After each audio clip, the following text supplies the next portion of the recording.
Dave. Yes, sir.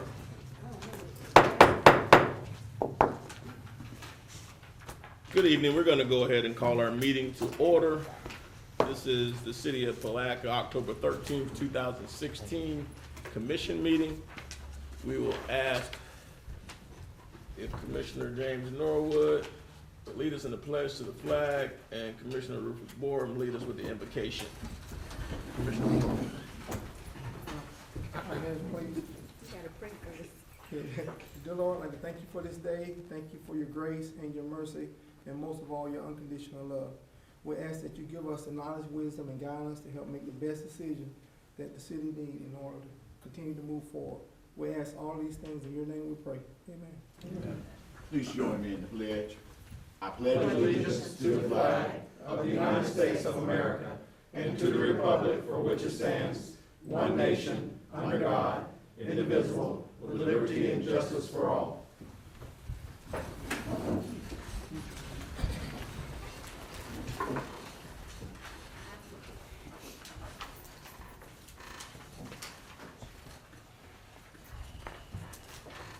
Roll call, please. Mayor Hill, Here. Vice Mayor Brown, Present. Commissioner Borum, Present. Commissioner Campbell, Present. Commissioner Norwood. Present. All members are present and accounted for, and you have a quorum. All right, thank you. Has everyone had an opportunity to review the minutes from the September 22nd? Motion to approve. Second. All in favor, say aye. Aye. Opposed, motion carries unanimously. Before we get started with the agenda today, we have an amended agenda. It has a couple items that are different from what were previously advertised. I would entertain a motion to accept the amended agenda. So moved. Second. There's a motion and a second. All in favor, say aye. Aye. Opposed, motion carries unanimously.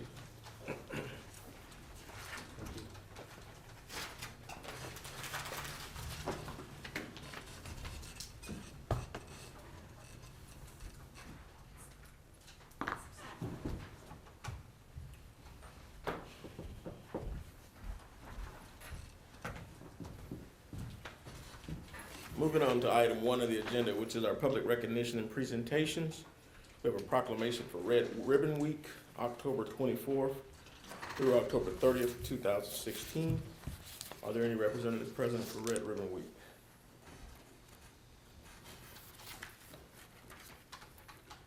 City of Palaca proclamation. Whereas cities across America have been plagued by numerous problems associated with alcohol, tobacco, and drug use.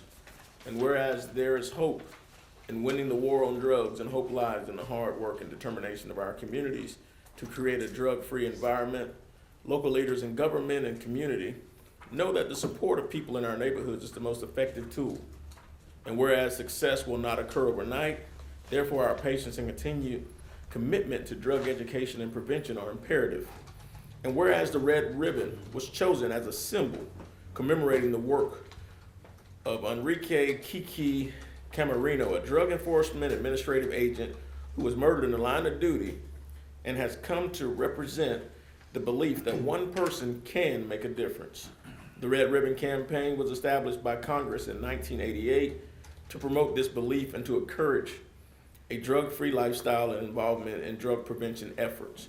And whereas the Red Ribbon Campaign, held annually during the week of October 23rd through 31st, is now the oldest and largest drug prevention program in the nation, reaching millions of young people. And whereas the 2016 Red Ribbon theme, YOLO, be drug free, you only live once, helps to broadcast the national message and calls on all Americans to show their support for a drug-free state by wearing a red ribbon as a symbol of intolerance towards the use of illegal drugs, and to participate in the drug-free activities during the week of October 23rd through 31st.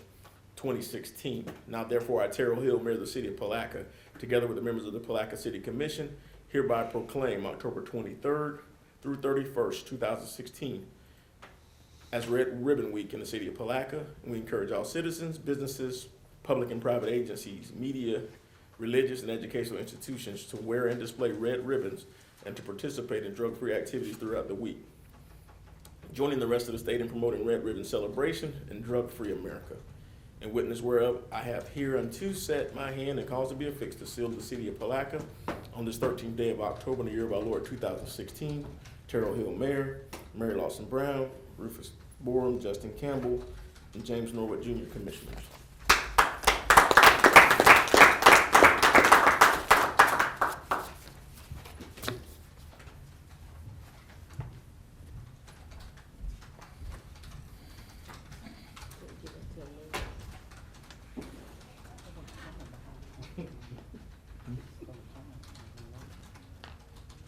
Is there anyone here for public comment?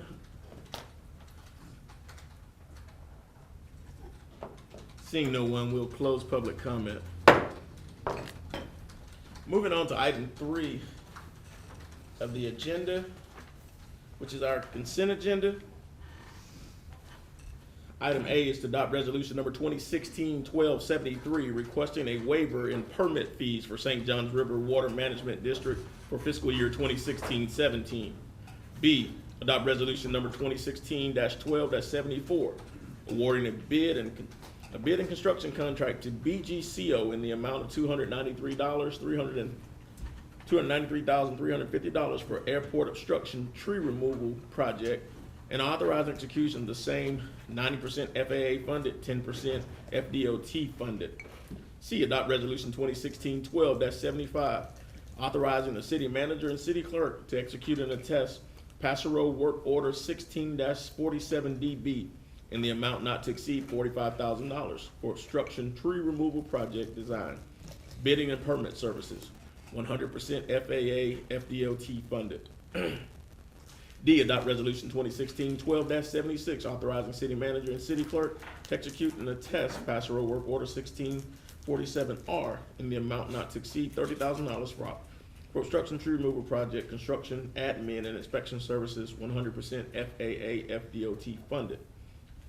E, adopt resolution 2016-12-77, authorizing the mayor, city manager, and city clerk to execute and attest Passerow Work Order 16-50 in an amount not to exceed $4,000 for DBE plan update and annual achievement reporting assistance for FAA AIP 28J projects, 100% FAA FDOT funded.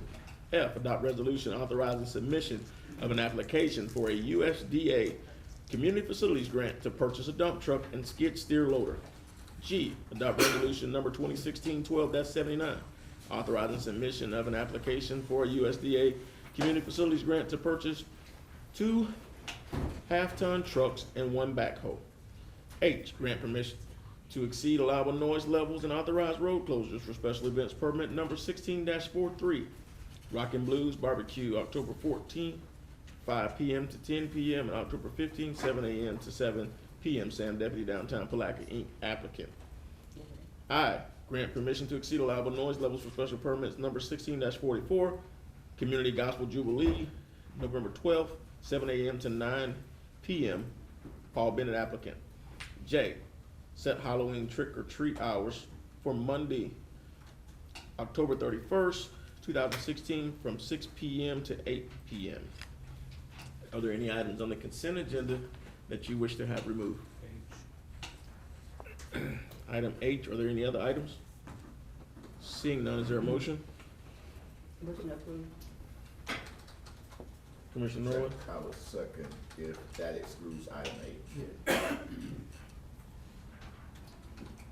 So the motion is to approve the consent agenda without item H, Yes. and there's a second on the floor. All in favor say aye. Aye. Opposed, motion carries unanimously. Moving on to item 3H, grant permission to exceed allowable noise. I think it was canceled. They sent an email out today canceling the event, but we haven't had a formal request. Since we have that item on the agenda, since the item is still on, they sent an email requesting this item be removed? No, Yeah. but they sent an email stating that it's canceled. That it As is. a result of- Stand back there. Mr. Crowe, have you had any communication? Mr. Mayor, Commissioners, just the email that I think you all received too. I haven't got anything else but that. I think. I mean, we might want to leave it on just in Leave it on case. for housekeeping purposes, just in case That's what I'm there's a thinking. change of mind. Was that your concern? That was my concern. Okay. Is there a motion to approve item H. Motion to approve item Second. Motion and second, all in favor say aye. Opposed, motion carries unanimously.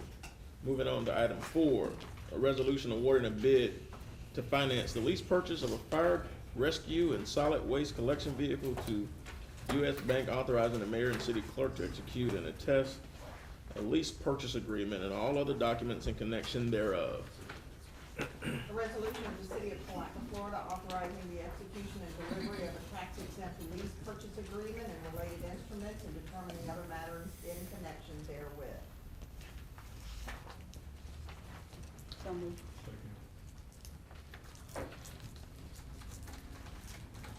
Got a motion on the floor and a second. Mr. Reynolds? Matt Reynolds, Finance Director. This is resolution approving the financing for the purchase of the 2 fire department trucks, as well as 2 sanitation trucks. We did an RFP several months ago, and that's the results of this. We've actually just received sanitation trucks several weeks ago, and this would be the financing for the trucks. So this resolution, as well as the next resolution on the agenda, they both kind of go hand in hand. The second one's required by the IRS. There's a motion on the floor and a second. Is there any discussion? Questions called, all in favor say aye. Opposed, motion carries unanimously. Moving on to item number 5, resolution authorizing the reimbursement of expenses to the general fund and sanitation fund associated with procuring fire rescue and solid waste collection vehicles with tax exempt financing proceeds. So moved. Second. Can we get the caption, please? A resolution of the City Commission of the City of Palatka, Florida, regarding reimbursement of certain costs relating to the purchase of fire rescue and solid waste collection vehicles and providing an effective date. So moved. There's a motion on the floor and a second. Is there any further discussion? Question. Questions called, all in favor say aye. Opposed, motion carries unanimously. Moving on to item 6 on the agenda, public hearing. Ordinance rezoning 623 and 625 Laurel Street. Planning Board recommendation to assign planned unit development zoning to the properties from R1 residential single family. First reading, Charles and Tina Duck, owners and applicants. An ordinance of the City of Palatka, Florida, providing that the official zoning map of the City of Palatka, Florida be amended as to that certain property located in Section 42, Township 10 South, Range 27 East, including 623 and 625 Laurel Street, to be rezoned from R1 residential single family to PUD/C1A planned unit development commercial neighborhood, providing for severability and providing an effective date. So moved. Second. There's a motion on the floor and a second. We'll open the floor for public hearing. Is there anyone here for public hearing? Seeing no one, will close public hearing. Any further discussion? Questions called, all in favor say aye. Opposed, motion carries unanimously. Item 7, an ordinance amending zoning code section 62-1, definitions, and 62-17, changing sign standards, first reading. An ordinance of the City of Palatka, Florida, amending the sign code, chapter 62 of the municipal code, revising definition and standards pertaining to changing signs, providing for severability and providing an effective date. So moved. Second. There's a motion on the floor and a second. Is there anyone here for public hearing? Seeing no one, will close public hearing. Is there any further discussion? I was gonna ask a question, that is a park that's over there that needs to be used, and you need to thank them for wanting to put a school board over there, because I think it would help them to use it. It'll be able to be used all of the time? Through the mayor, Commissioner, Vice Mayor Brown, that is a separate issue. That goes before the Historic Preservation Board. This is kind of a cleanup, because what we found when the scoreboard issue came up is that we didn't allow scoreboards, essentially. I mean, our sign ordinance says everything's a sign, but then we didn't include this to include scoreboards. So this is a kind of a housekeeping item, so that in the future, we can allow scoreboards. And it really applies the same standards we have now for electronic signs. What we did was we looked at industry standards for electronic scoreboards to make sure that we could accommodate them, the size, the shape. The one thing we were careful about is that they wouldn't be used as a backdoor for billboards, essentially, outdoor advertising. Other than that, it's just we're folding these into our existing changing signs definition. Thad, how does this correlate to the location of the signs in different districts? Essentially, we didn't tie it to zoning districts because sometimes parks are in residential, sometimes they're in recreation, sometimes they're in public zoning. So what we said is they're allowed associated with recreation ball fields. So if it's a ball field, you can have a scoreboard essentially. So while Commissioner Brown brought up, I think, a particular application, are you dealing that through the Historic Preservation Board? Yes, they will be considering this, and really, it's the same proposal that's going before them. This dovetails with the same standards that's going before them. The only difference is there were some issues with that request pertaining to times of operation and seasonal use and whatnot. So So, this but for the essentially- historic, but for the fact that that park is in the historic district, basically the sign ordinance would allow it as a matter of right. That's correct. But is that the historic district? Yes. I thought the historic district went over past Laurel Street. I mean, the downtown, the central district. The boundaries of the South Historic District, it goes up essentially to, really just south of St. John's Avenue, almost to St. John's Avenue. It goes all the way over to 11th Street, and then, the south boundary goes to essentially, Carr, and then down to Krill. Well, that is on Oak and Laurel, and so it's not in the historic district, it's in the central district, because that's where I live, it's a block from my house. Right, and this is what it gets a little weird, because the South Historic District includes part of downtown, namely Laurel Street, Oak Street, all that's in the South Historic District. Okay, but we working on recreational stuff for kids, and I know that park can be used, because my children, before it was anything out there, I thought they were gonna kill themselves playing football, the girls and boys, and it's been used as a park for years. And if we can enhance it, we need to enhance it so that they encourage folks to use it as much as possible to help our program we're trying to get started again. And just to let you know that the rescheduled Historic Preservation Board meeting, because of the hurricane, is now Tuesday, October 25th, and they will be considering that item at that meeting. Ted, I don't know anything about light emanation.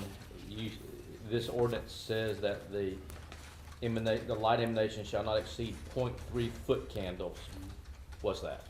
I am not a physicist or a light engineer, but I can tell you that the architect, Bob Taylor, and I road tested this, and essentially it measures the brightness and takes it out to a certain distance, which is a little below 100 feet, to make sure it doesn't exceed a certain level. The scoreboard at Rotary Park meets that standard, and we are certain of that, with room to spare. I've got a couple different things that cause me concern as we go through 62-17. We've got a limitation of 36 square feet for changing sign size. Why is that? That's existing. So, And just to answer your question, when we did Mr. Holmes, remember this, when we did the electronic sign ordinance, changing sign ordinance, we went and surveyed every, changing sign in the city, and they all were below that size. So we wanted to accommodate the signs that were here. the signs in, most of the, well, a lot of the signs in the city, but particularly scoreboards, are older scoreboards. The newest scoreboard is at the Azalea Bowl. And I guess I still have I have questions, again, the same question that Mr. Holmes had as related to the foot candles measurement. Why is that even necessary, considering the limited use of scoreboards, the sporting events, those type things. And then secondly, as we go down to starting with item E, where the scoreboards are allowed in association with private or public ball fields, including schools. Well, once we go a little further, item F says scoreboard height is limited to 15 feet above grade. Is there what is the logic behind the 15-foot limitation? Essentially, to not have them tower over the roads or neighborhoods, and billboards are really not even that high. And as far as the light emanation, you're responsible as stewards of the city. Some electronic signs, if they're too bright, can present a hazard to motorists, can present a visual intrusion to residents, and these are industry standards, which most municipalities have adopted. I guess the other part we're looking at, and I'll just keep going through the ones that I have concerns with. It says the scoreboard height is 15 feet. The back of the scoreboard shall not be used for advertising purposes. When visible from the roadway or residential properties shall be screened with landscaping. You understand my issues with landscaping. I think that in order to screen the scoreboard off with landscaping, I think that's overbroad, and it's just, I just don't agree with that portion of it. I think sometimes any additional landscaping requirement can be a deterrent from anything, and that's the way it's, a lot of times it's being viewed when we look at these things. The other thing is it's a scoreboard, and I just happen to have a sports marketing degree. I got a master's in sports marketing and athletic administration. Scoreboards are a major use of revenue production and the advertisement that comes from there. So if Pepsi or any of these other organizations decided that they want to sponsor a field for the city of Palatka, and they want to put an advertisement on there that says that Pepsi sponsoring or some civic organization or anyone else, and they're going to give a significant amount of funding towards being a sponsor of that particular field, then what we've done essentially is cut that revenue off through ordinance. And I don't want to do that by way of signage at ball fields, because that's a major revenue producing mechanism that you have and an opportunity to do so. Scoreboards all across America have become opportunities to advertise, to put and to increase revenue as it relates to those particular venues throughout, whether it's municipally owned or privately owned. And by having that particular clause in there, we are limiting our ability to even generate revenues as it relates to that or sponsorship, depending on what activities we have. And so the other thing is only game scores, statistics, sports-related information, public service announcements, and team sponsors may be displayed. Is there any particular reason? Is there anything that you were trying to exclude specifically? And I'll defer to Mr. Holmes on some of the legal issues, but my decades of experience as a planner have led me to discover that oftentimes sign ordinances can be overturned when essentially outdoor advertising creeps in other forms of signage, because we can be challenged in essence. We're allowing off-site signage, which is prohibited in our code. So it's kind of a backdoor method to allow something that we prohibit. That is one of the concerns. As far as sponsorship, we allow team sponsors. You can expand that, I suppose, to allow ball field sponsors. The concern was we do prohibit off-site advertising, and I think it's a little bit of a slippery slope, and I don't want to get into legal issues because it's not my trade, but that was a concern. Also, item I says scoreboards can only be utilized during games. Oftentimes, people that are engaged in athletic activity use scoreboards as a practice mechanism so that they can determine, they can play situational ball. So based upon what we've got written in this ordinance, we wouldn't allow teams to be able to use a scoreboard during practice so that their players would be able to do different things or even use it for timing purposes or other things. You could certainly amend that to include practice times, sure. And those are my concerns as it relates thus far. Why can't we just take that out? Why do we leave it in there? I would suggest we take F through I out. As a practical matter, you bring up a great point in that the screening requirement that's in subparagraph G, if it's a 15-foot scoreboard and you're gonna screen it with landscaping, that means you're gonna have to put trees in front of it. And trees are expensive. Well, trees by scoreboards are not a very good thing. Well, And then too, and with Mr. Mayor, I don't sponsorship. think I addressed that, but I mean, and again, these are all subject to, the planning board did recommend them, but obviously you can amend them however you want. I think the intent, just so you understand the intent with the screening, is these are gonna be pretty big structures. 100 square foot is a pretty big structure, so. Do we know if the Monolithic. scoreboard at the high school football field, would it comply with the 10-by-10 requirement that's here? I don't know, but by second reading, I would. can certainly find out. That scoreboard's about 15 to 20 feet long, and it's probably 12 feet high. I mean, it's over 15 feet in the air, but it's over 12 feet long as well. And the scoreboard at the Azalea Bowl may not even comply. I mean, it's the newest one in town, because as a part of that scoreboard, it also has the portion that advertises all the district and state champions or playoff champions from different baseball teams throughout the high school. So it wouldn't comply in a couple different areas. Mr. Mayor, may I ask a question? Yes, sir. Would, if that is if that's the case, then do we need to look at, paragraph A as well, with the, Size. Size? I think so. So, Okay. so AGH, F, AG, FG, H, and I. I make a motion that we take those out. Mr. Mayor, just for clarification, We those got, signs, we got a motion on the floor already. I need a withdrawal from the first motion. So we do? Yeah, there was a motion. Who made the From, motion? we already had a motion that was already on the floor as we were getting ready to go, as we went into public hearing. Oh, so You can actually amend the first motion or amend the ordinance by motion and then go back and vote on the motion to adopt the, to pass it on first reading. Okay. Is there an amendment to the first motion? Somebody move it? who did it? Well, you can, Yes, sir. this I think whoever motion, just made that motion. That's This- fine. This motion is the amendment. Yeah. We'll this treat this. motion will amend the ordinance and then you vote on the motion to pass it on first reading as amended. Okay, that's fine. And for clarification, I understand the motion to be, we would strike the modification that's proposed at paragraph A. Right now, the sign ordinance reads, changing sign size shall not exceed 36 square feet in size. That is already in play. The proposed amendment would add the language, except that scoreboards may be up to 100 square feet in size. If we strike that in its entirety, I'm afraid someone might interpret that as meaning that we have to keep the scoreboard at 36 square feet. that's correct. So maybe we should change that 100 square feet to, I don't know, whatever number feels good to 150, you. 200, 500, 1,000? Let's change it to 200. Yeah, Go big, because y'all go play, long. I mean, you guys, what, 200? 1,000, that's it. 200 is good. Picking your That'll mind kinda shot. take in my house, won't it?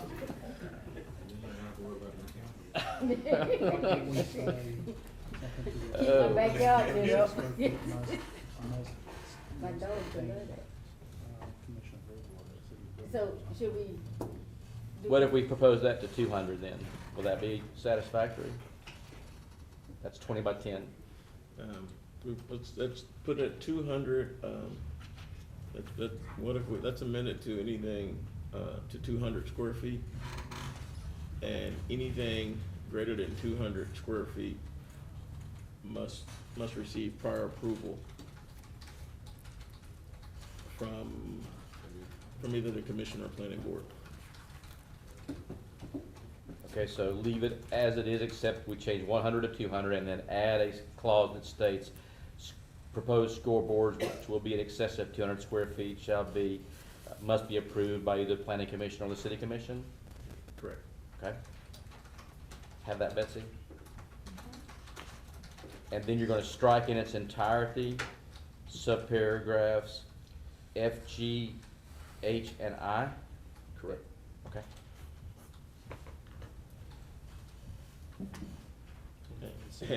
And we'll get some more clarity on C by second reading. Because I don't know what .3 lumen, what .3 foot candles means. I can walk you through it with some preparation. It's a little complex, but we can maybe prepare an exhibit that You boys gonna light up my backyard or not? I would like clarification, but you want to walk me through that. Yeah, we'll be back. So the amendment is just what we said, do I need to say that's what I'd rather strike C, because I'm just confused. I just think that scoreboards are scoreboards. There's pretty much an industry standard as it relates to scoreboards. Is there a state statute, industry standard there? this is the one I've seen from many codes, but, I mean, you can certainly strike it, but I would suggest leaving it in there for other electronic signs, and maybe just striking it for scoreboards. So at C, then, if you added a clause that states, this subsection shall not apply to scoreboards? Yeah, that would work. I'm fine with that. Okay, so at C then, you're gonna add, leave everything that's there as is, but add, this subsection shall not apply to scoreboards. Is that your amendment? That's it. We got a motion on the floor and a second on the amendment. Is there any discussion on the amendment? All in favor say aye. Aye. Opposed, motion carries unanimously. We also have a motion on the floor to, I need to open the floor for public hearing. Is there anyone here for public hearing? Seeing no one, we'll close public hearing. Is there any further discussion? Question? Questions called, all in favor say aye. Aye. Opposed, motion carries unanimously. It's a lot of school board talk. Well, we said we want to have more stuff, more recreation. Somebody hit me for our kids, and we got to put the stuff there to make them want to do it. Yes, ma'am. Item number 8 on the agenda, ordinance amending section 86-62 of the Code of Ordinance to provide options regarding calculations of separate water service required for each business unit. First reading. An ordinance of the city of Palaca, Florida, amending section 86-62 of the municipal code of the city of Palaca as it pertains to separate services required from each business unit, providing for severability and providing an effective date. So moved. There's a motion on the floor and a second. Mr. Reynolds. Matt Reynolds, Finance Director. We're bringing this ordinance change forward due to a business owner here in town who owns a building, subdivided the area on the downstairs into 3 different, basically commercial spaces. However, they're served by one single meter, and they share a single restroom. So each business location doesn't actually have a restroom to itself. And so this business owner has been being charged 3 multipliers, base multipliers for the water charge. And his argument was, well, I only have 1 bathroom. And unfortunately, the way the code read, there was nothing in the code to allow for administratively for Mr. Suggs and I to really do anything about that. So we thought about it, sat down with the city attorney, and tried to come up with what we thought was a fair way to assess just business units that are several business units served by a single meter that share restroom facilities. And so we kind of ran through different scenarios of what this change may impact other customers that are in this same scenario. We don't have many. The one we could think of was, for example, Spanish Towers. Several different offices in Spanish Towers with a single restroom on each floor. And we feel that those were really the only other ones that it would impact. What this ordinance will allow a business owner to do is to select how they would like to be billed. We wanted to add some language in there to kind of protect the city in case somebody comes in and builds an office building and they have a ton of suites, and their 1 restroom per floor has several stalls, several sinks, and they try to argue, well, we only have 1 bathroom, but their bathroom has a lot more fixtures in it. So we added the language in there to allow the business owners to elect to be billed based on the number of fixtures that they have, or to be billed the way it was currently being billed per business unit. And so the way we changed the language was basically 2 fixtures, water consuming fixtures, would be 1 minimum charge. So hopefully that will take care of the issue I mentioned with a large restroom with several different fixtures located in it. So that's kind of the story behind this requested ordinance change. Any questions?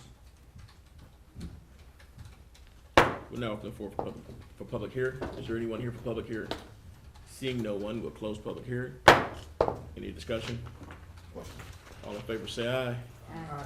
Opposed, motion carries unanimously. Moving on to item 9 of the agenda, ordinance amending Palaca Municipal Code, Chapter 2, Administration to add accounts receivable policy. First reading.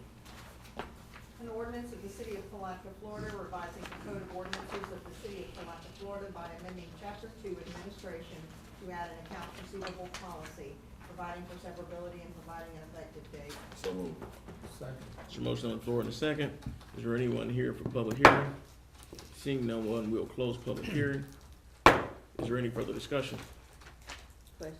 Questions called, all in favor say aye. Aye. Opposed, motion carries unanimously. Moving on to item 10 on the agenda, ordinance amending Palaca Municipal Code Appendix A to add business license registration and inspection fees for electronic gaming establishments, second reading. An ordinance of the City of Palaca, Florida, amending Appendix A fee schedule of the municipal code to include fees for electronic gaming establishments, providing for severability and providing an effective date. So moved. Second. There's a motion on the floor in a second.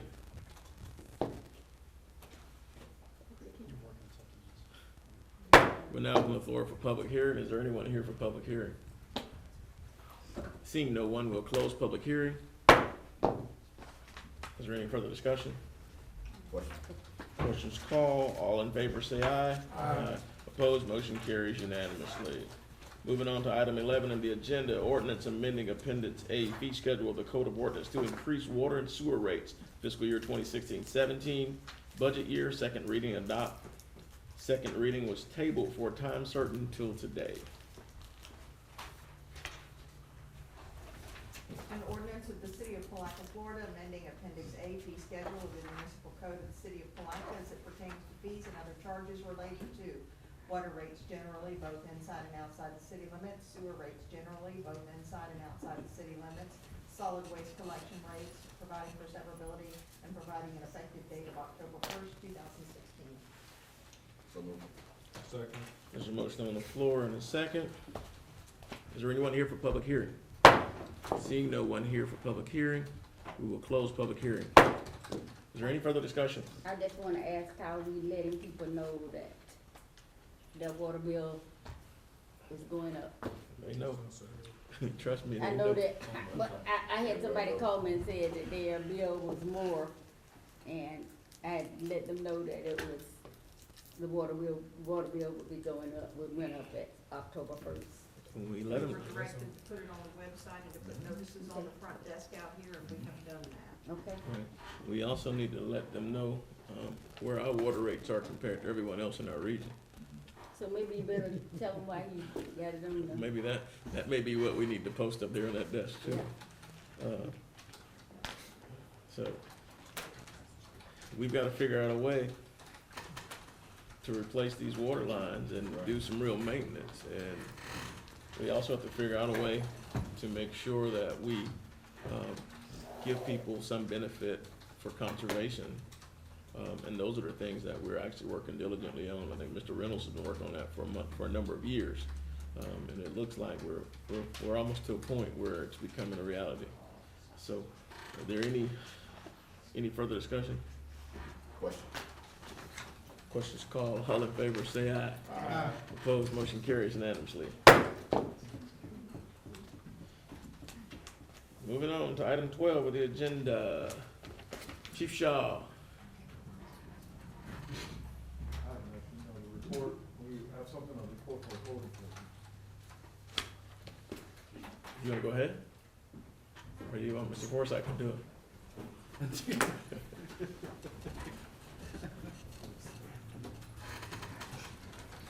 Chief Shaw, Palaca Police Department. Today we'll be doing a presentation in reference to code enforcement and recommendations to the board for that. And doing that presentation will be Captain Matt Newcomb. Hello, Captain Newcomb with the Police Department. A few weeks ago, we had a meeting with the city manager, the city attorney, code enforcement officer, Laura Jones, and myself, as well as Chief Shaw. We came to the conclusion that we needed to present the commission with a few items to try to develop some policy and get the commission's blessing on a few things and some direction.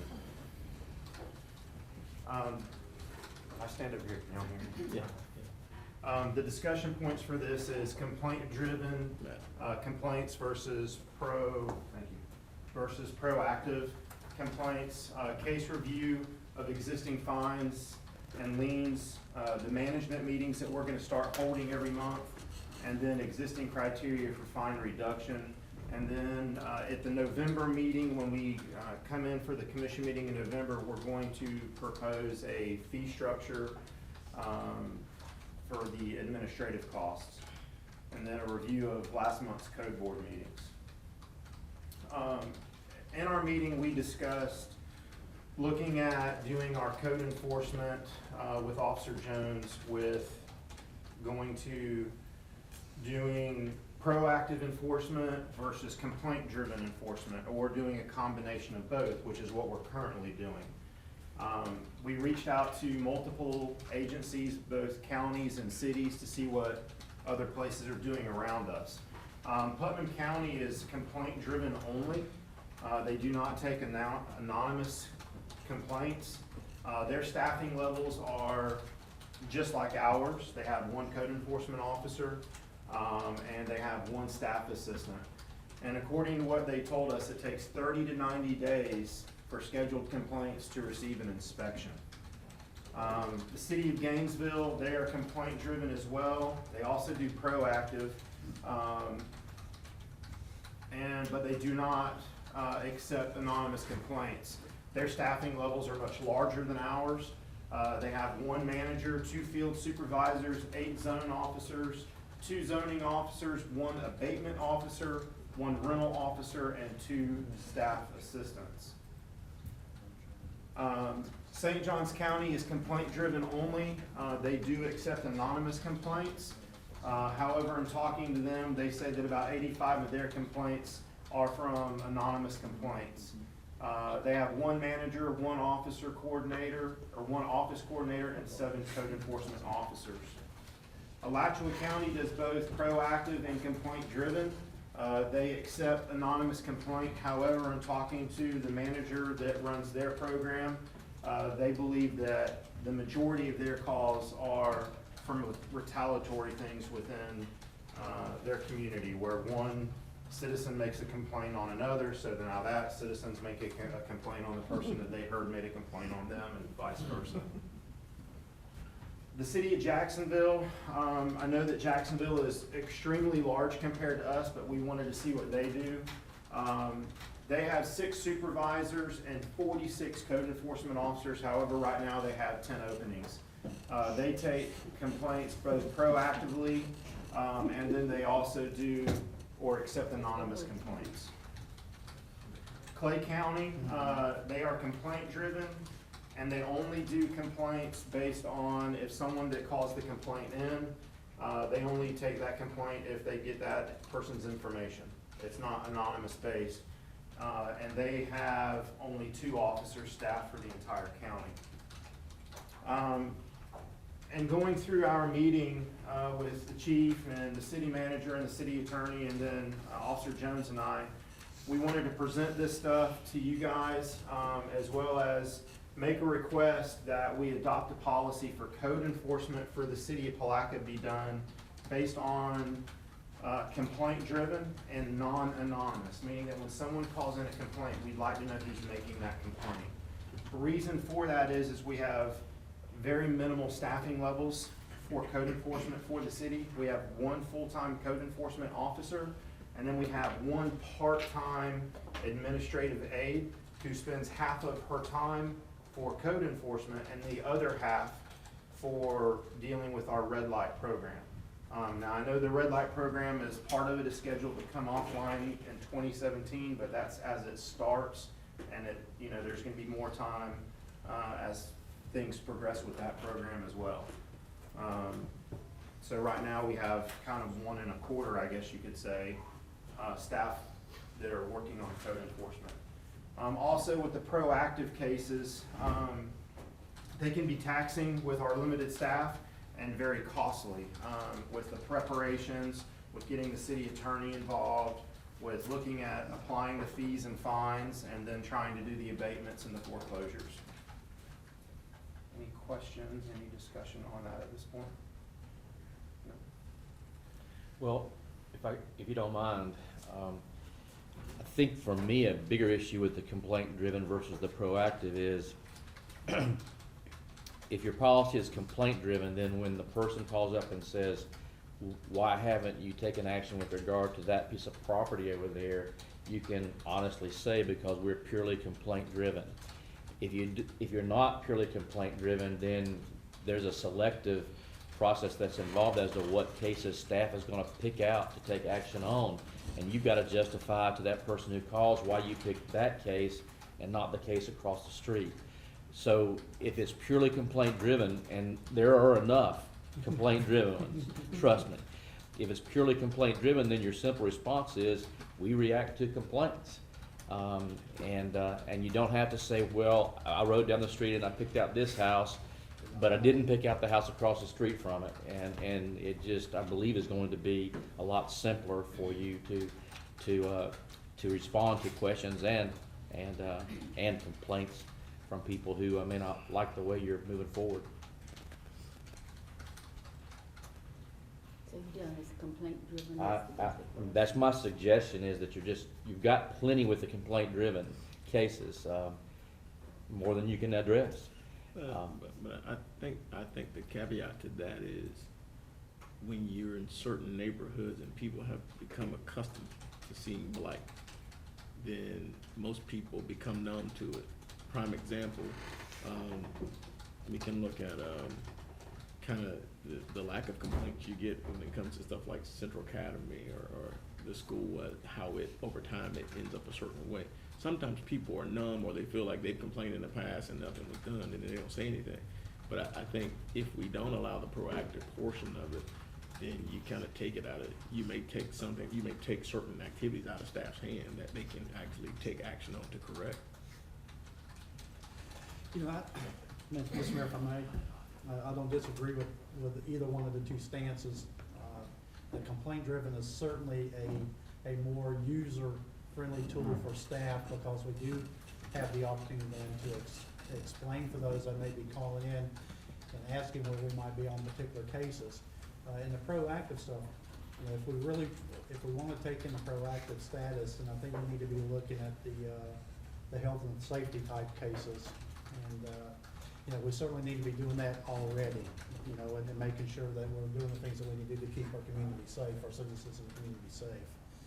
But that would be my, you know, just my opinion on it. I do believe that we certainly, with some of the issues that we've dealt with over time, not just here but in other communities, when we start going down the road of picking and choosing which ones we do, that we open ourselves up for scrutiny.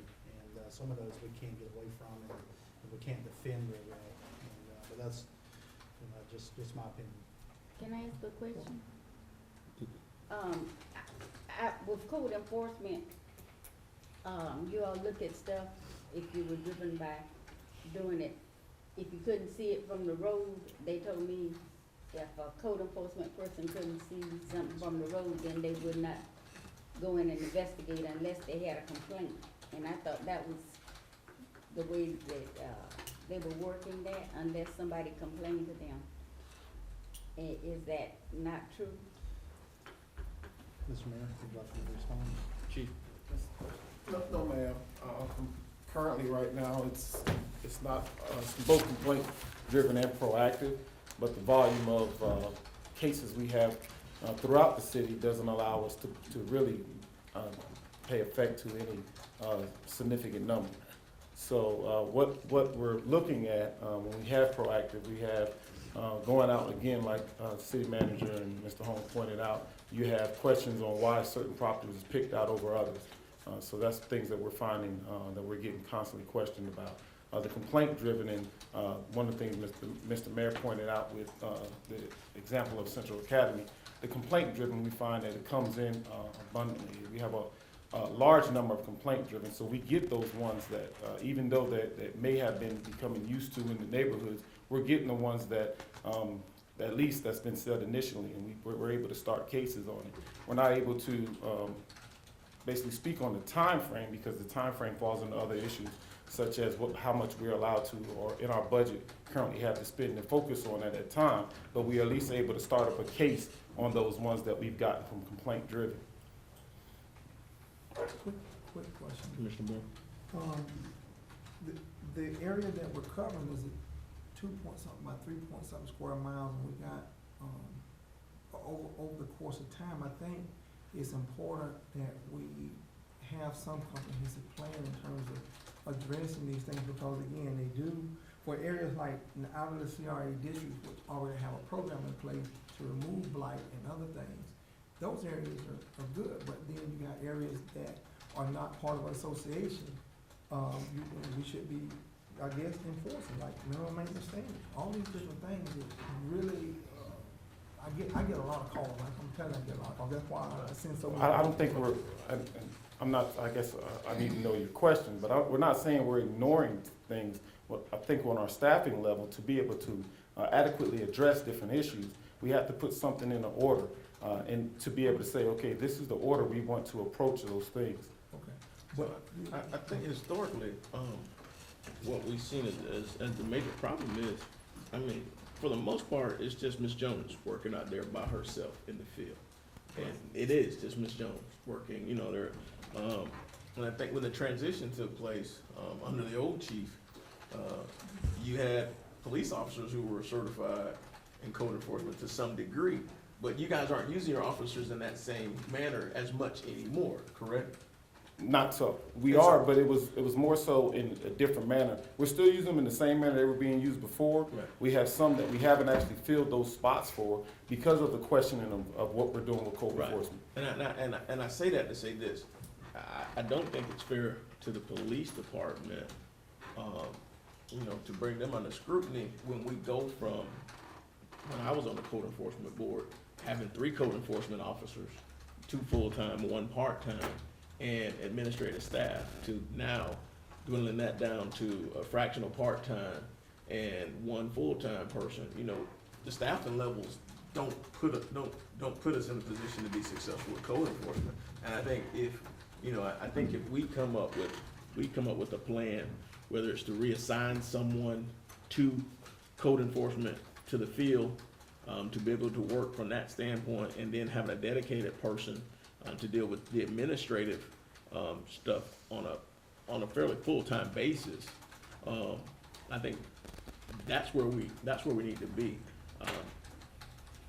Your recommendation is for the combination, proactive and complaint-driven.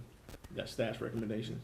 Well, the staff's recommendation is based on the current staffing levels for us to go to complaint-driven with us knowing who the complainant is, so that we can avoid the things that what we have found in contacting these other counties and municipalities is that a lot of them are finding that if they take a complaint from a citizen and it's an anonymous complaint, they spend a lot of time on it and then they find it's unfounded and, oh, well, we got involved in a neighborhood dispute. This neighbor didn't like this neighbor, so they're gonna call them in because of high grass.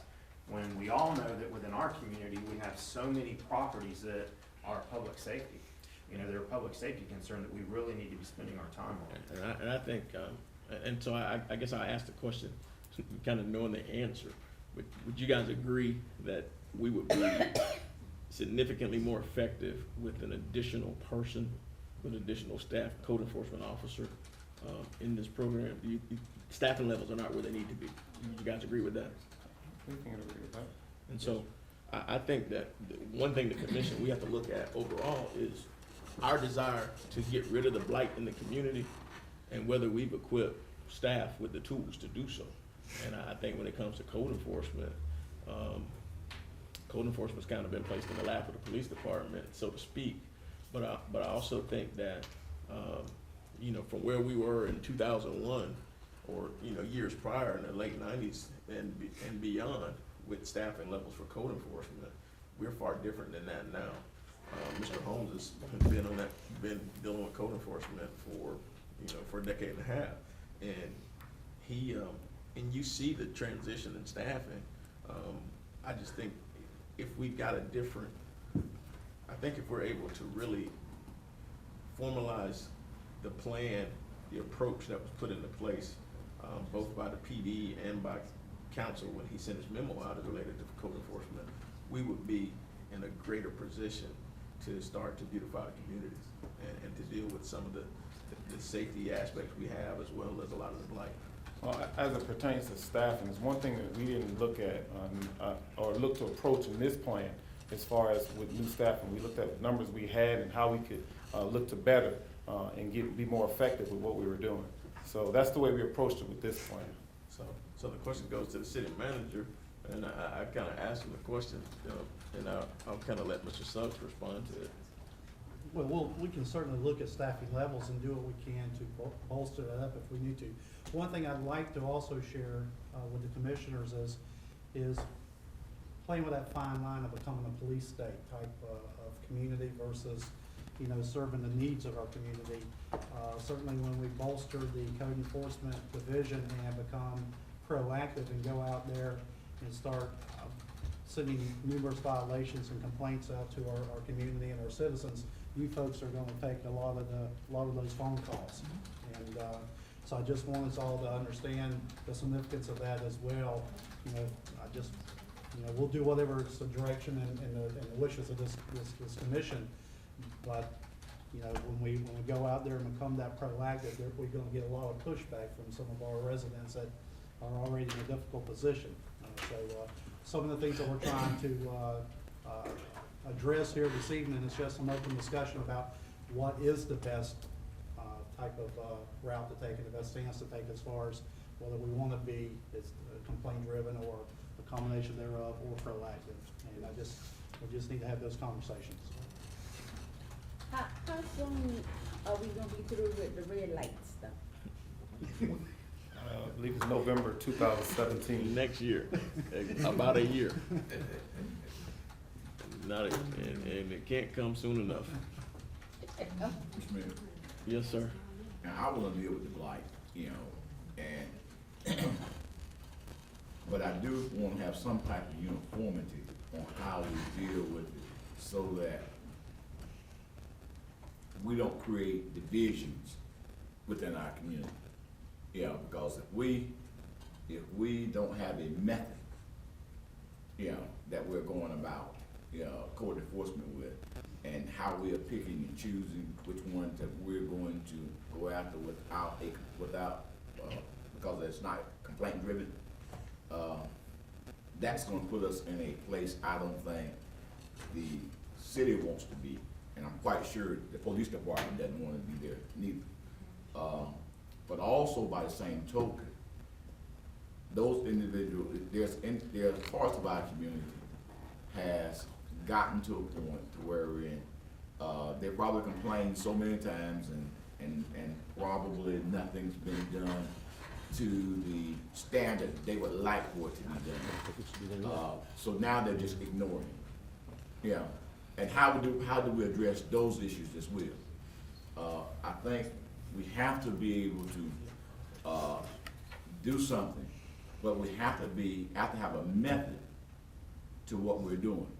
Because just to say at random, I'm picking this property and we're gonna deal with this and deal with that, unless the city, unless this commission sits and says, this area, we wanna focus on this month, for these 6 months, and another portion of the city, we wanna focus on another 6 months. I think that's the only way that you're going to be able to explain to our citizens why why we didn't receive a complaint and why you're choosing them to go after. That's a good point you bring it up, because our next slide actually speaks on how we look to address those issues and how we're bringing them forward to the commission on what cases we'll be dealing with and where we'll be with fines and things of that nature. So, Captain Newcomb, if you're finished, go ahead. One thing for the commission to understand too is we have, and in our meeting we discussed this, we have a tremendous amount of open code enforcement cases right now where either Ms. Jones or other prior code enforcement officers have gone out, whether it was proactive and they identified the violation and they addressed it, or it was complaint driven, and then they went out and investigated it. Where a case was opened, it was taken to the code enforcement board, and the code enforcement board said, yes, let's put fees or fines, daily fees or fines on the property, and there's some in there that are very old. So we do have citizens right now that are calling in and they're saying, why haven't we done anything with this particular property? And then we go and we review and we find out especially now with code enforcement being under new management, we're finding out that, well, we have done something, but it could be a couple of years old, and it's an existing case, and now there's thousands of dollars of fees or fines that are attached as a lien on this property. So what we've decided to do, because we don't have the finances to be able to deal with all of them at one time, is we're gonna pull and we're gonna bring these to y'all's attention, or this particular number of cases in November. We're gonna pull 6 to 12 cases that we believe are the worst, that are currently going on, that are open cases, that are running fees and fines, that are of public safety concern. If it's a burnt building and we never did abatement, if it's something going on where we do need to abate it, or we did abate it and now we need to go into foreclosure, we're going to present those in November, and it's all gonna be based on what is the public safety concern of this? Is it a burnt structure? Are kids going into it? What is going on with it? Mr. Mayor.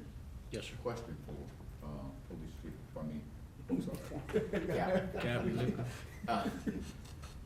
isn't that isn't that the function of the code enforcement board now, today? Well, the problem is this, and it's a problem that is unique to Putnam and other poor counties. You can accumulate all the fine you want to on a piece of property, but if it's not worth the amount of the fine, or if there's outstanding tax certificates or a deed on it, you can go through the foreclosure process, but that process essentially ultimately ends up in a very imperfect remedy. Because let's say you've got a piece of property that's on the tax rolls at $10,000, and there's a bunch, the numbers I'm giving you are very typical, and you've got $25,000 in fines. You can foreclose. You're foreclosing the owner's interest, the title owner's interest. The foreclosure means you go to court, you get a judgment for that $25,000, you force the sale of that property on the courthouse steps, and you have up to $25,000 to bid. Problem is, most of the time, nobody else bids. So you can buy that property, all right, for $100, but you're buying it subject to outstanding taxes, which you can't eliminate, and now you gotta decide what you do with it. So you've bought it, it's yours, but you've got 4 or 5 years taxes on it that people haven't even been willing to redeem, or they haven't been willing to acquire a tax deed on, because they don't think it's worth anything. So now the city has it subject to taxes. Your choice is then, do you pay the outstanding taxes? You take money out of the city budget and pay the taxes so that you have a clean title. And then if you do, what do you do with the property? And the cost. I mean, the cost, filing fee alone, you're gonna have about $750 out of pocket in each court proceeding. That's not attorney's fees, that's filing fee, abstract cost, publication cost for the notice of action and service of process. About 70 end up netting out of pocket anywhere from $2,500 to $7,000 or even more per parcel. By the time you pay outstanding taxes, clean the property up, go through the court process and get it ready to do something with, how many of those $10,000 pops are you willing to fund? And that's why this is happening today. That's a decision that y'all have the city commission has to make. And that's why this process is being brought forward, where they pick 6 to 12 of the cases that they think are the most maybe egregious, and they bring them to you with a ranking and say, okay, we think this case is a problem because, and it's gonna cost about this much to clean it up with the outstanding taxes being paid and so forth and so on. And how much money do we have to spend, and how far down the list can we go? And then that's the decision that y'all are gonna have to make. Or I don't say you have to make it, but if we're gonna move with these cases, that's the only process that we can do. Otherwise, what we're doing is, the reason we got all these cases out there with fines running is because you look at the tax assessment, the property's worth less than the fine, and it's just a case of how much money can you afford to spend to address that piece of property? And what are you gonna do with it if you get it? How much property does the city wanna own? Well, we can't take care of the properties we got now, so I don't wanna own anymore. Well, that's what this is about. It's not that we're picking out some to whether we move forward with them. It's how much can we afford to move forward with? And so what I had suggested was they bring to you a full picture. This is the case, this is the assessed value, this is the amount of outstanding unpaid taxes on it, and this is how much we think it takes to clean it up. So here's this much money, and this is the problem. We've got a burned out building that's being used by people who shouldn't be in it. It's a health safety risk, it's causing blight in the neighborhood. You guys decide how far to apply the money. And then we'll foreclose it. We'll pay the taxes, we'll get it, and you can either try to put it up for sale, recoup some money, or donate it to Habitat, or whatever other source you think might be helpful. But again, you're the controllers of the pocketbook to the extent that, you know, you have funds to spend. So, And with more staff, we're going to incur more and more cases that over time, we're gonna bring to the commission to say, now this one's on the list, and now that one's on the list. Or we clean out the back, or we clean out some of the backlog as well, Right, yes, sir. you know. in court, it takes about, ordinarily to My get it, my question was, how long does it take to work an ordinary case? That was my say 90 question. days from the time you start in court till the time you get a foreclosure judgment. You may even get to a judicial seal in that time. It depends upon whether you get an answer and so forth, but, right, so say anywhere from 90 to 120 gets you a judicial sale, where you can actually acquire the property subject to the outstanding taxes. Excuse me, that's once it's already been found guilty at the code enforcement board, That's and the why fine's been from running. start, I guess, From initial complaint, from the time you get an initial complaint, Mr. Mayor, if I may, and we go out and we look at it, and we send the notice of violation, schedule code enforcement board hearing, goes in front of the code enforcement board, they give them a time frame in which it will come into compliance, and by that point in time, you've probably got about 60 days tied up in it. Sometimes more. And sometimes more, depends on if you can get We You're gotta gonna, service you're and gonna things of have that more, nature. because you're gonna have, because once it comes on the docket, You got levies, you fines. you got 30 days, they're gonna send a notice out, it's 30 days for that property to come into compliance. Typically, if there's a request to continue it, we'll give them additional time, so you may find yourself 120 days in before you realize that the person is kind of thumbing their nose at the process, if they're responsive at all. But you got a boatload that are already ready to go. You got a boatload of cases where there's tens, $15,000, $25,000 worth of accumulated fines sitting there. So you can move forward with, I say boatload, I don't know numbers, but enough so that, as Matt told me, you got 2 file drawers down there. Filing cabinets full. All right, 2 filing cabinets full then. So it isn't a matter of not having something to work with, it's just a matter of how much money we have to spend. And the reason you're a little bit different is because if you go to a county like St. John's, just picking one out, not much property hangs around with outstanding tax certificates that doesn't get bought up on a tax deed. Or if you go to a foreclosure sale, not much property ends up on the steps of the courthouse with nobody bidding. Anyway, that's why you're a little different. I mean, and I think while we're on this subject, the other question, I think the long-range question is, do we continue to keep the code enforcement department inside of the police department? I mean, I think that the police department, they've got enough on their plate dealing with the law enforcement aspects, the community aspects, and I don't know if it's, I've spoken to different people throughout the department, but I don't know if they, you know, if in an ideal world, they would wanna keep code enforcement there. Because that was something, that was an aberration of the past chief, and so, you know. and Mr. that's Mayor, if I what could, we're looking I'm more than confident in my staff in managing the program, but I think we're gonna run into the same problem no matter where it is, because under our current code enforcement and management, our code enforcement program and department, you still have those same things in place. So no matter where it is, the budget is the same, moving it from the police department to under another department. I think you'll face the same problems regardless of what you have, it's staff, budget, and code enforcement cases amongst the city. But I think it takes away from, and maybe you can tell me or not, I mean, whether, I guess the clear question is, do you want the code enforcement department inside the police department still? I mean, we'll cut to the chase. As far as under it, I'll manage it. That's- I'm not gonna say that's I probably don't, the correct answer. I'm not gonna say I don't want anything for the police department. I'm willing to manage whatever I have. What I'm saying is, regardless of it, I identify the problems we have and we try to move forward and correct them. It's not necessarily to say we can't do it and take it from us.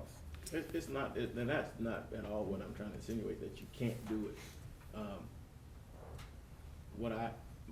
My perspective is, I guess because I've seen the code enforcement board, I've seen code enforcement be a separate department and be able to function. My opinion and my belief is that code enforcement operating as a separate department takes a burden off of, it allows the police department to focus on law enforcement issues, not secondary ancillary items such as code enforcement, which are quasi-law enforcement, for lack of any other term. Those are more civil actions as opposed to the things that you guys do from a law enforcement perspective. Well, you know, they had it in the, building department. And that's my for- point. They had in the building department for a long time, and they thought by moving it to the police department, it would be more effective. It has nothing to do with management of department. I understand, because I sat on the code board for 10 years, what the problems are, and those problems were there well before we got there. But all we did was take those problems and push them down to 11th Street. And it just adds on to additional management items for your staff. And if that department was back in the annex building per se, as it used to be, then we're still dealing with the same things from a strategic standpoint, because it's still not law enforcement officers who are dealing with the code aspects. I just believe that you guys should be placed in a position where you can focus on the law enforcement aspects and the community-oriented policing and all these other things, as opposed to dealing with enforcement of code issues, when that department can actually function separately and has functioned separately, and been more than just a one-person department.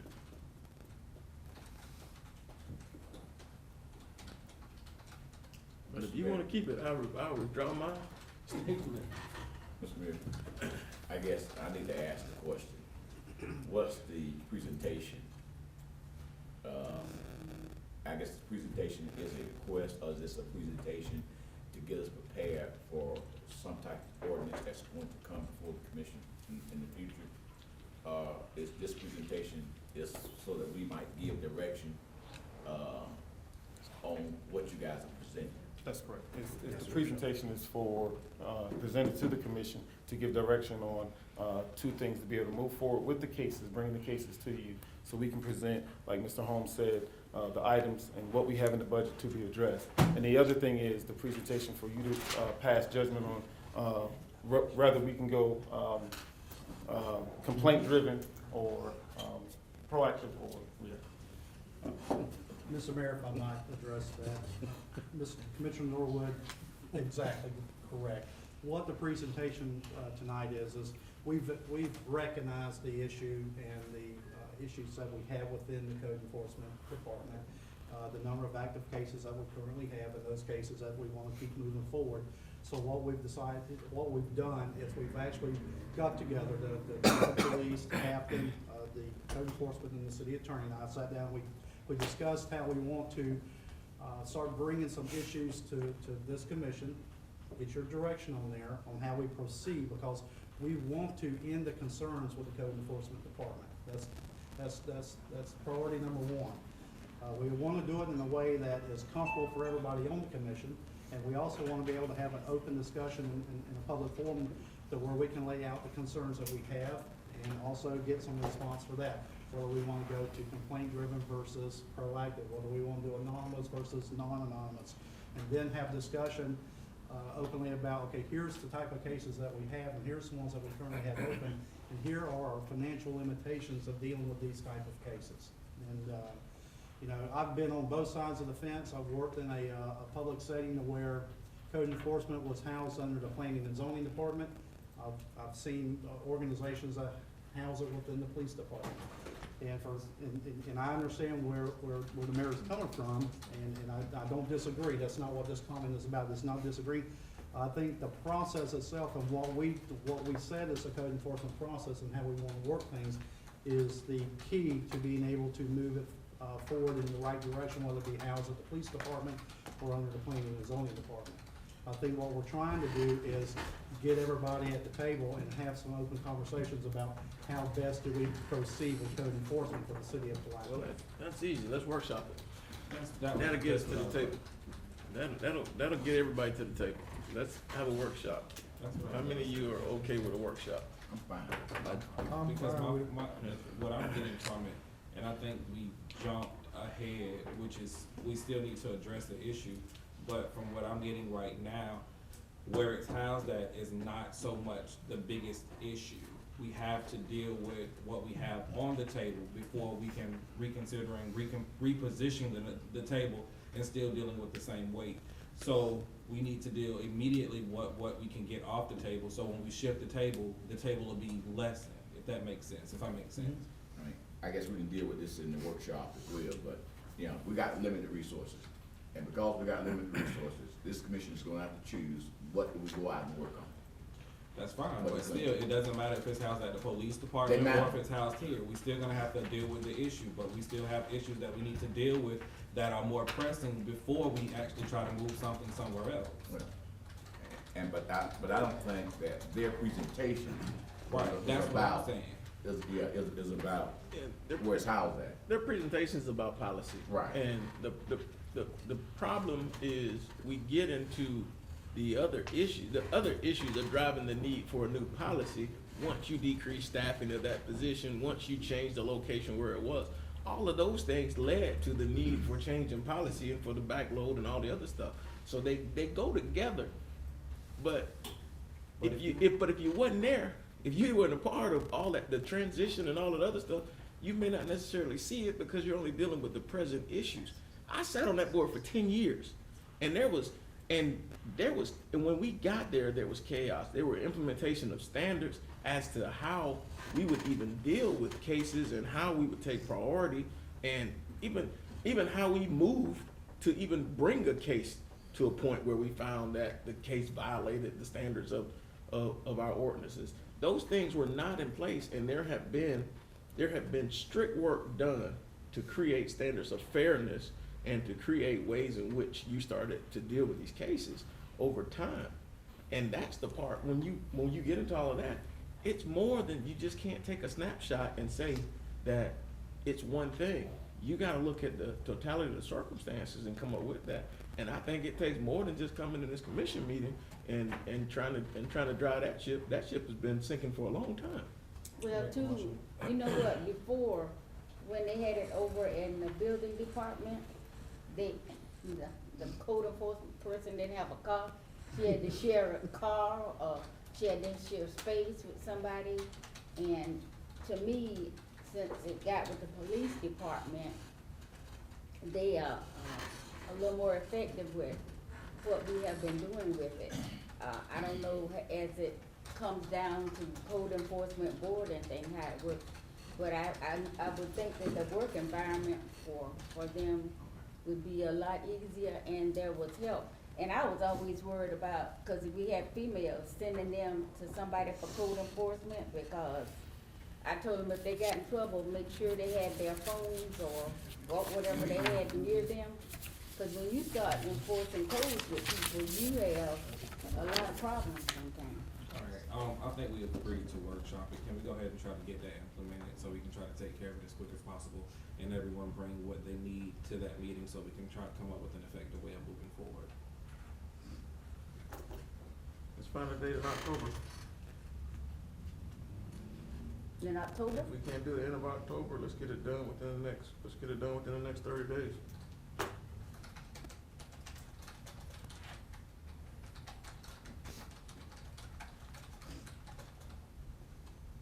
Are we asking that the planning board, not the planning board, We'll invite them. Code board, yes. we'll invite the code board and the community. I'm out of town 3 days next week. We- Monday, Tuesday, and Wednesday. It probably won't be next week. And then the latter part, We'll make sure that we find a date that Commissioner Norwood can be there, but let's go ahead and let's bring it to the table and make sure we address all the issues and come up with a real plan. So is he through with his presentation, you gonna wait to let him finish? How many more No, slides? we may We gonna say, workshop. he might as well- Put that on the side there. He can bring that presentation to the workshop. Well, I just wanna know. Now, going into this workshop, I don't wanna go into the workshop to workshop, then after that have another workshop. Going into the workshop, what are we going in for? Are we gonna come in with a suggestion that's gonna come from the city manager, the mayor, or the police department outside of what we already see? Like, what are we going into this workshop to do? Are we going in here to gather information? Are we going in just to listen? Like, what is our point of the workshop? I mean, you just saw the presentation. I know we saw the presentation, however, if we're going into the workshop and we're inviting the whole community and we're inviting another board, we need to have some kind of skeleton of what we need to stick by, so we just won't be going in there having a workshop and not coming up with, I mean, We need options. yeah, we need options. What are the problems and some possible solutions? Right. Sometimes, What you You know, identified as. If we was to move it, what would be the pros and the cons of moving it? What would be the suggestions that we have? If it was to stay at the police department, what can we do to move it forward? So if it was to move, we need to have options for that, or possibly guideline talking points that we can talk about. you volunteering to set the agenda? I'm not, it's But a you know, whole I new didn't commission. think they were asking that. They're I not, thought they're were not, asking they, us I about- suggested moving. I don't have a But if problem that's giving, an option, I don't have a let's problem talk giving the pros and cons on that. So they've got to set, their set parameters as to the presentation, as to what they're looking at.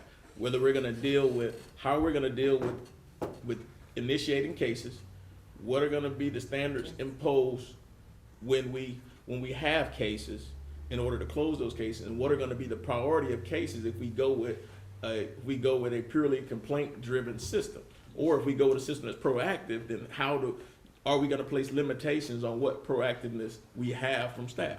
Those are the clear issues. That's our Exactly. agenda. Exactly. The idea of this was to get you involved in the dilemma that the code people are facing on a daily basis.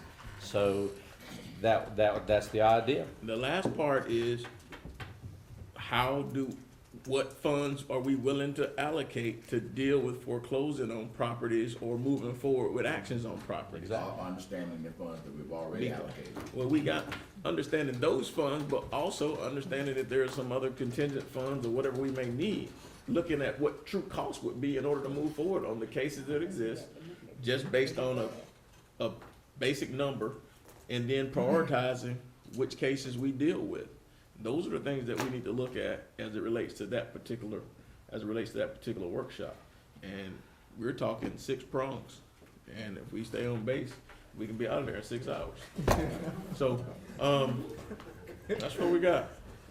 And so, I'll get with Chief and Captain Newcomb to see if I can narrow the scope of what my concerns are. And if Chief wants to keep it there and understand that no one is saying anything about management, then I'll shut up. It's just that simple. And I'll leave that alone. If there are other viable options, we'll go from there. But that's kind of where we are. And I think it's time for us to really put our expectations in place. And I think if you see some of what's around town, some of what those issues are, and you see real pictures, and you take that ride on a regular basis, and you mark them down, then you'll start to realize what's out there. I mean, I invite anybody to spend a day with Laura and see what she deals with. And once you see that, then you'll kind of understand what the real headache is. Just looking and saying the grass needs to be cut, there's more to it. We'll pick some specific cases. So, Yes, sir. We'll pick some specific cases and show them what we're dealing with, where there've been action taken, fines accumulated, the property is still in a non-compliant condition, and we've got we'll use real numbers with what we're dealing with in terms of value, taxes, the whole 9 yards, and then maybe that'll help. yeah, And that's, well, that is what part of November's presentation was gonna be. We were gonna present those real bad cases, 6 to 12 real bad cases, and say, this is what we have, here's the pictures, here's the fines, here's what's going on, they're still out of compliance. let's What kind can of, we do? let's include that inside the workshop. Yes, sir. Whatever time is good for you guys as far as putting all that stuff together. Now, you got other things in your schedule. And then we'll make all the schedules mesh together. And then that way, we can address those and not just kind of be rushing through it. And I think, because I think it needs attention. Yes, sir. And I think you guys, you do a great job with what you have. And I wish we could give you more, so it'd be easier, but I know it's a headache. 3 days that Chief and I would be out of pocket due to accreditation are November 1st, 2nd, and 3rd. We could be unavailable. Well, how about we do it after accreditation, because that's Yeah. important. Do it Is that after okay the with you, election, Chief? too. That's perfect. So we'll do it after accreditation. And after the election too. We'll do it after accreditation. All right. So, anytime after November 9th, that's, okay, so we got that taken care of. All right, we're good. Anything else, guys? No, sir. You ready to hit it? Chief Lambert?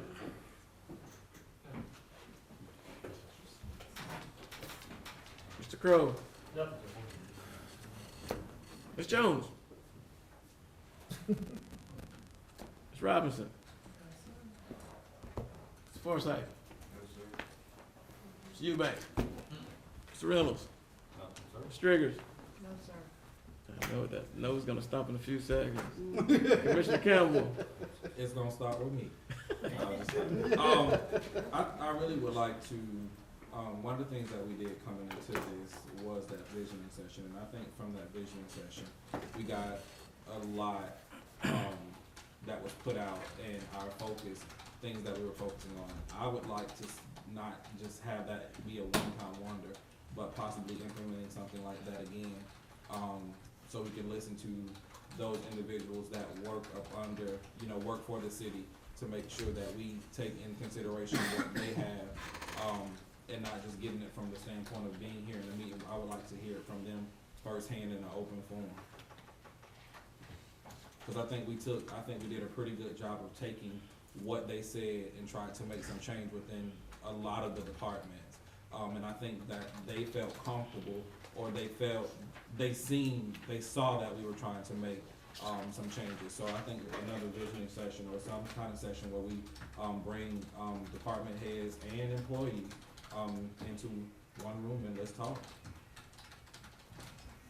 I'd like for it to be employees, all, just not department heads, employees, because they are where the rubber hits the road. Mr. Holmes? Nothing. Mr. Suggs? Oh, saw you diligently taking notes. I'm getting more and more to do here. Yes, sir. I apologize for the additional items here, but I think it's important. These things came up after we got back from the EOC. One is declaration of the emergency for Hurricane Matthew and the actions. I believe that declaration was only good for a week, 7 days. It expired yesterday. It expired yesterday, so we're still in the process of preparing and cleaning up the city. Believe, where's Mr. Griffin?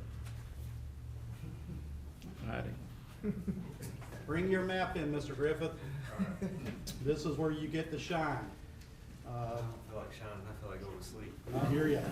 But as you know, at the Monday night meeting, we talked about the suspension of the Thursday, Friday collection services for the next 2 weeks to be able to get some additional staff members out to prepare the city for pickup.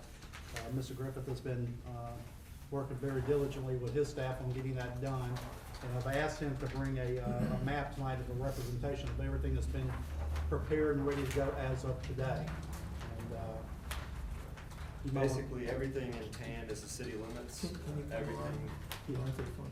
Yeah, everything in pink that you see here, our crews have gone through, stacked up debris, blown down the roads, sidewalks, and safed it up. So we are about halfway through the majority of the right-of-ways within the city. Turn around to the camera so they can see it. Slide. And we still, we'll be working again tomorrow on that, as well as again next week. We met with the debris hauler today from Tag Grinding, and he anticipates being in and out of the city within, once it gets started, within about a week, no more than 10 days, and hopefully get in and out of here. And But I wanted the representation tonight to show exactly where we're at and why it was important to do what we're doing. So, I guess we need a decision on whether or not we want to continue with the declaration of emergency for another week. Is there a motion? Yes. Motion, Second. cause there is still Yes, thousands of them. All in favor, say aye. Aye. Opposed, motion carries unanimously. Thank you very much. Second item will be, we received a notice this week. I've reached out to as many of you as I could. Commissioner Borman, I believe the only one I hadn't been able to have a conversation with, so I apologize for that. But we've received notification from the property appraiser's office that there's been a reduction in the taxable value since the trim notice went out. We lost about 3.44% of taxable value that we thought we were going to receive when we prepared our fiscal budget for you folks that you approved in September. It puts us about $79,000 to $80,000 less in revenues than what we had anticipated on receiving. But just wanted to bring that to your attention. The conversations I've had and Mr. Reynolds has had with the commission is move forward status quo with what we passed at the budget, moving forward with all the, with the 6.4 millage rate, moving forward with the anticipated expenses and positions and revenues, and we will continue to monitor that and check on that throughout the year and see if we can't make that up somehow, somewhere, whether it be through attrition or whether it be through projects or whatever. But give us an opportunity to make that work on your behalf. I did not think it would be a wise decision to do anything administratively with the millage rate, as hard as you five commissioners have worked to get that to where it is. So I appreciate your support on that. We will live lean and make it work. Rescheduling of the economic development tour. I spoke with Dr. Stroy today. The 26th is available, so if you commissioners could look at your schedule. I have a field trip that day. Okay. Cancel. Bring them along. Bring them along. Have a minute tour fund, bring them with you. That'll be the But interesting trip. we can talk about this tonight. If you would, please just, if we can't make a decision tonight, just email me if you could some potential dates so I can get to Dr. Stroy and not waste their time as well. I will tell you that although the county commission has agreed to ride along with us, there's been some reservations about them riding along with us, to the point where we had communications that if they were to ride along with us, they would not have any discussions or communications during the ride along. They would like to do that afterwards at a separate meeting where we do a joint session. One of the suggestions I got today was maybe we could do a video presentation or a PowerPoint presentation to the commissioners, Board of County Commissioners, of what it is that we're looking at and thinking about having conversations with. So just letting you know. No, I want them in my car so I can put my child restraint and locks on. Well, How about we? I can appreciate that, but I will reach out to them, let them know when we set a date. If they would so like to join us, they're welcome to do so, but we certainly can anticipate having them do it, that's for sure. So moving on from that. USDA teleconference, it's back, they're back in session now or back to their offices. We got a phone call today from Ms. Katie Ross, the aide for Senator Nelson. When it was when she and I last spoke, USDA was gonna give us a date, and we were either gonna be able to make it or not, but now they're like, no, we can't do that. Have your commissioners give a date, so again, please, within the next day or two, if you could look at your calendars, forward me some dates and times that you might be available. I'll put a consensus together and then reach out to everybody and see if I can't get that call scheduled. I wanna schedule it sooner rather than later because there's actually communications happening. You know, we wanna keep that moving. Comcast, as you all know, we fight with our phone system here every day. We had an opportunity, Mr. Reynolds and I met today with some folks from Comcast Phone Systems to discuss our need. They're supposed to be taking some information that we will supply to them to get some initial conversations and cost estimates going. And depending on where those cost estimates fall, whether it's below or above our threshold, will determine whether we need to just get quotes or bids. But just know that we are looking into that as well. So when we do put ourselves in a position to create our customer service department. The last thing I want is not to be able to have an adequate phone system to be able to do what we need to do. And so we'll bring that back to you as soon as we get some information. Just wanted to, I know this is something that the mayor's been, it's near and dear to him, and a lot of you others are all about not being able to get through.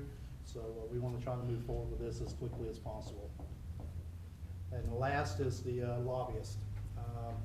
Had a great conversation yesterday with Clarence Williams. He's the with Becker Polikoff, and he's the federal lobbyist up in Washington D.C. Great conversation. He sent an email back with all the items that we discussed. What I did was I just took the items that you folks prioritize as your 4 main concerns for this particular year. Conversations with him, and he sent, as you see, about a 6-page email back. And so it's a great conversation, one that I think we need to continue having.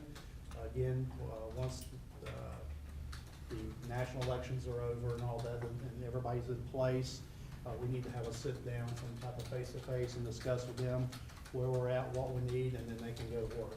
And I think it's gonna be a benefit to have him on board. Mr. Mayor, that is all I have. Sure. I'm sure, sir. Commissioner Boyle. I pass. Okay. Mr. Suggs, were you done? Yeah. Commissioner Norwood. I'm ready to go home. We're ready to go home, but before we go, we would be remiss. We spent time during our CRA meeting talking about it, but we need to make sure that the community knows what a great job our staff did during the hurricane. Kudos to everyone, the police department, the fire department, public works, and I think that we do an injustice to just how well our staff and our citizens dealt with the issues that we had with Hurricane Matthew. It was Hurricane Matthew. We were blessed in this community that the projections were off, but it was a reality up until the 11th hour. Mr. Reynolds and Mr. Suggs, God, and they became homesteaded at EOC. Those guys in the back of this room here, nobody slept. I got an opportunity just to watch a super team of individuals throughout our staff put together an amazing plan on how we deal with public safety, how we deal with disasters in this community. And I think it was great, the job that you guys did. I couldn't have been more proud of being a part of this community, because it was, everybody pitched in at whatever level they could, and it was all about making sure that people were safe. And, families came in and cooked. We had people just taking all kind of duties. I called in a fire alarm at the police department.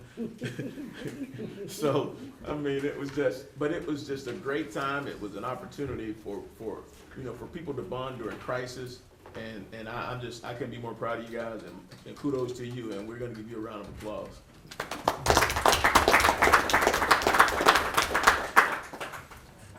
Yeah, you just skipped all over me.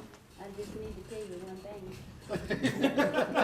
I didn't call you? No. Oh, my bad. We're now I know you don't adjourned. like for me to talk a lot, but that's all right.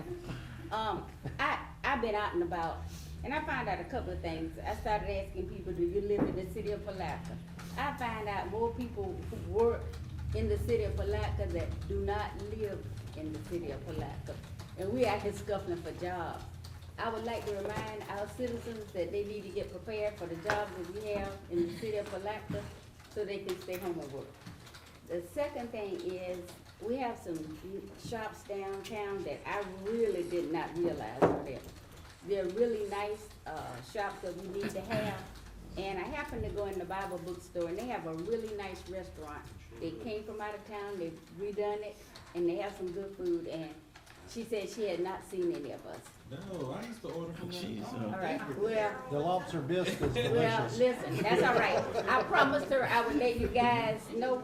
I brought some, I brought some of their, Menus? menus with us, And as we go, every once in a while, I think we need to wander up and down our business district to make sure that folks know how much we love them and how much we want them down there. Thank you. I wanna take my Greek Bible back. We, again, thank you to everybody. The only thing I really caution us about is we have to continue to take these storms seriously. Although we've been spared, by grace, we have to continually take them seriously. The precautions that are taken throughout the community, the county, the city, they're real. And it's not just a false alarm. We never know when there's gonna be a direct hit to this community. We could have easily been St. Augustine this time. And we've been blessed, and let's continue to move forward as a community. Yes, Good night, that was Joe. a good.